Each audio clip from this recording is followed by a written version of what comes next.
There's been a lot going on in my life recently, and I feel as if the best way to escape my own is to watch other people's lives on YouTube for hours on end. Another distraction that sadly doesn't last forever. I'd like to give some excuse as to why I spend so much time on this entertainment app, but I can't think of one legitimate reason. Though I do like to see how creators edit and stylize their videos, the rate at which I watch these videos just can't be good for my mental health. But I do it anyways, because what else am I gonna do? Make a video?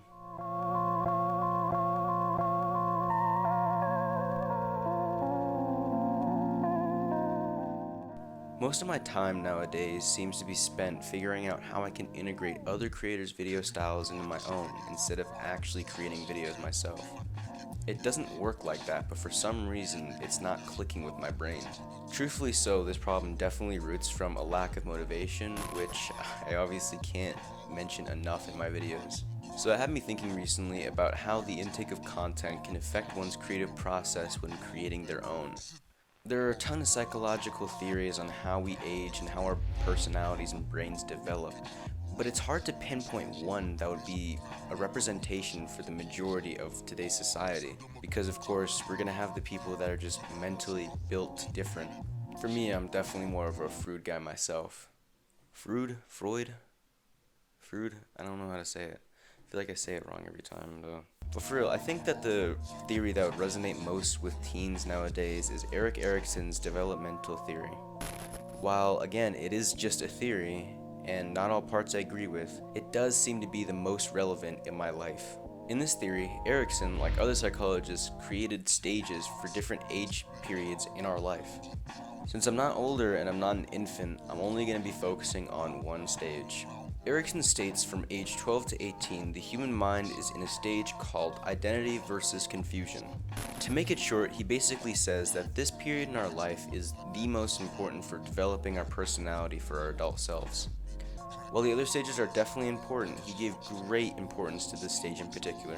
He also talked a lot about this thing called ego identity, which he again made very clear that this was a very important part of our lives. Ego identity basically means that the experiences that we have and share allow us to develop our personalities to the fullest. Why did I say it like that? Negative or positive though, we still are growing and every experience matters.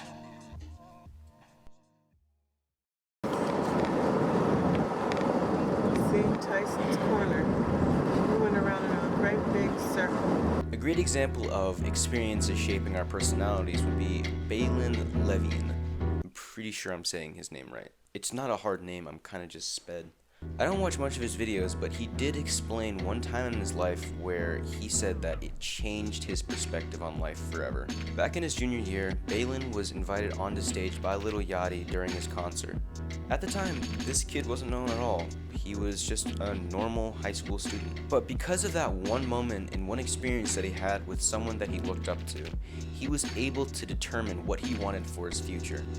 At that given moment in time, he said one thing: I want to become famous. And would you look at it, he's at over 1 million subs, and that is crazy. If that isn't manifestation of thoughts, I have zero clue what would be. For me, the issue with watching too much of another person's content is seeing myself take after their personality and leaving behind my own.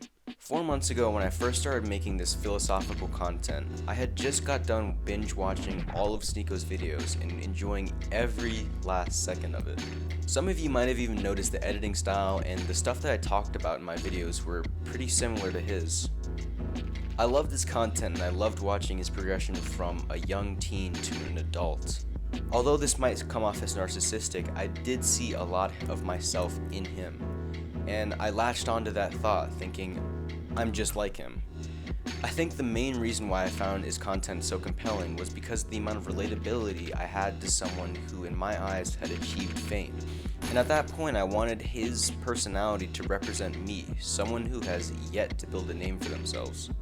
In my eyes, this Asian Barack Obama was my superhero. He was the person I wanted to be, and for a second, I really lost myself. I know most of this video I talk about how watching too much of another person is really bad for the mind. And just like I said earlier too, Every person is built different. But I can't say that the effects of watching these videos has been nothing but bad. I'd really be lying if I said it was. Of course, I enjoyed every second of watching these content creators, and I did end up learning new styles of editing and recording videos that I've tried to implement and make my own. I just wish my brain wasn't as impressionable as it is. No matter what though, the world needs more people that will be inspirations for the next generation of artists and so on. Like, look at MF Doom for example. It's your favorite rapper's rapper. And it's so crazy to think about how one person's influence created a massive expansion in the world of hip-hop. Like, what? The people I grew up watching and the people I watch now have all played a crucial role in my life, slowly building me up so that one day I can be the inspiration for someone else's creative dreams. Thank you.